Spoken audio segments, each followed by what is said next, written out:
on, guys? I hope y'all are having a great day out there. Trevor's down there. We're up here, still at the school with the ramp. We have had an awesome run so far with the new Creighton XL and the Outcast 8S. Guys, honestly, I didn't expect the Outcast to handle the jumps and just all of it that way, but she performed amazing. But now it is time to bust out the Tekno. I still got the Tekno and I got the Typhon 6S back there also. So we're gonna bust these out, but I think we're I think we're going to actually set up my phone here and do a little live stream from here. And again, if you guys have probably already seen that because it was live, but anyway, that's what's going on, guys. I'm gonna go ahead and get the battery and everything fired up in the Tekno, and we're gonna bust this out and have a little fun. So stay tuned, everybody. Well, as you guys can see there, Trevor is recording live right now, and you guys have tuned in for this. But we're gonna give the Tekno its first few launches.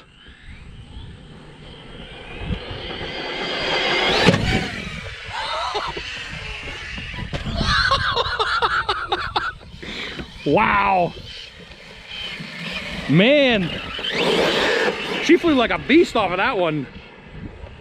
Jeez, oh man. Let's give it another one.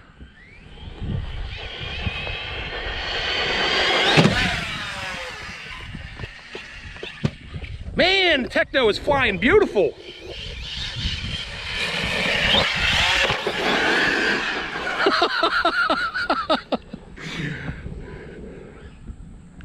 Hope everybody is enjoying the live out there today.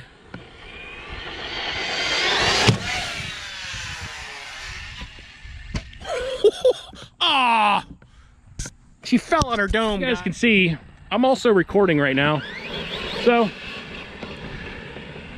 we're gonna jump Trevor. Let's not do a ramp shaver and kill him.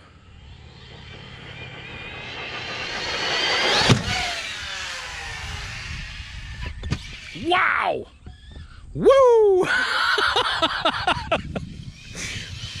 Man, the Tekno is just catching some massive air today.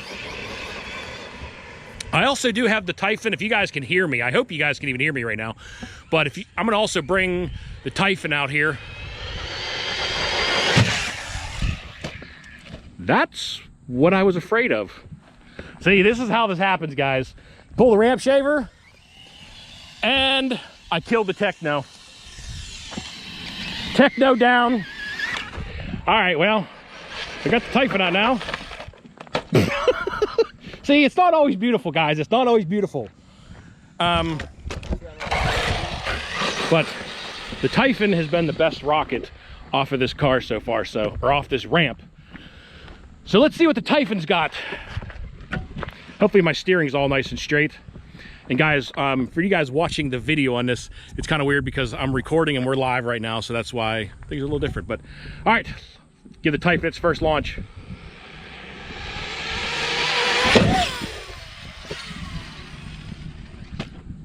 Well, the Typhon just completely went airborne and coasted sideways in the air. And guys, I think this just put to a very early ending to me running. Well, I know there's damage. I see parts flopping around. All right, guys, so during the live, and I was talking about this battery and running them, and one run, and I mean, I literally got probably 5 minutes, not even, of runtime, and the battery is puffed up. It's already swollen. I mean, just from 5 minutes of runtime on the Typhon, because the Typhon took an unfortunate early demise there in landing. It floated. It literally was airborne for so long. I think it just started coasting and flipped over onto its side, and it landed that way. But like I said, I haven't been having great luck with these batteries, and less than 5 minutes of runtime, and it's already puffed up a bit. But we're gonna bust out. Trevor busted it, got a one of those digital walking rulers, and we're just gonna kind of get a rough estimate of what the distance was on the Typhon on that jump. Also, guys, if you guys are looking for a ramp, like I said, I know these ramps are not, you know, cheap. They cost a little bit. Like I said, usually on Fresh Park you can get them for around, I think, $600, maybe $620, and on Amazon, I think with shipped they're like $660. but I mean, they are built really nicely, guys. I mean, you know, they got casters. You can flip this thing over on its side and roll it to wherever you're trying to go. And as you guys can see from the construction underneath, I mean, it's got some lots of heavy steel reinforcements under everything. It's got padded rubber feet. It doesn't slide, it doesn't move around, and it's got just an awesome trajectory for the cars. All right, we're zeroed out here. We're gonna get an idea of what the distance was on this thing. So let's start rolling, see what we got. Sorry guys, this video is kind of to be finished out with a little bit of this, and I might add in the repairs on these cars from today's bash, because unfortunately things got cut a little bit short. So we're going to kind of get an idea of what the distance was on the Typhon out here. So far we're at 60 feet, and we're about, I don't know, I guess we're about halfway, but we're going to keep going. And we've had them land, I don't remember where the heck it was.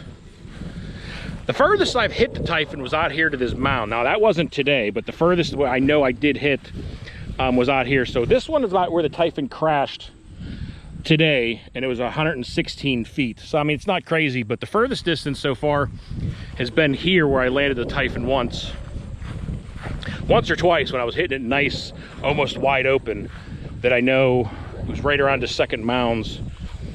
And out to here is just short of 160 feet. So not too bad. And if I could actually get the Typhon up to full speed, I'm sure we could probably get it out here another 20 feet. So getting close to, you know, 180 feet. At some point, maybe I'll gear it up and we'll try to at least hit a 200-foot mark maybe. And in case you're looking for perspective, about 160 feet is 52 yards, which is basically jumping half a football field. And for a stock, I mean, stock electronics Typhon 6S, I mean, it's all the stock motor and ESC in there. Obviously, it's got the M2C goodies under it. But as far as the power system being stock, I mean, guys, that's not too bad. And I am only running, I think, a 19 or 22 pinion on there. I should gear it up a little bit more. And if we could find a place with a nice, longer, flat run-up, could definitely reach 200 feet, no problem. All right, guys. Well, it's a little later on in the evening. Got home and playing a little Call of Duty with Trevor and decided to come down here and work on the cars now. You know, guys, the bash was going so great all day until I went live. I don't know what it was, but I pretty much crashed everything immediately. But we're working on the Typhon here first. Damage isn't too bad on this car.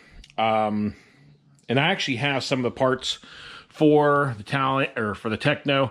And yeah, guys, the rest of this video is not going to turn into a repair video for some of the stuff. I do have the outdrive cup for the Tekno, and I'm going to see if any of my Creighton or Traxxas stuff will fit that shock rod in so I can get this thing fixed up.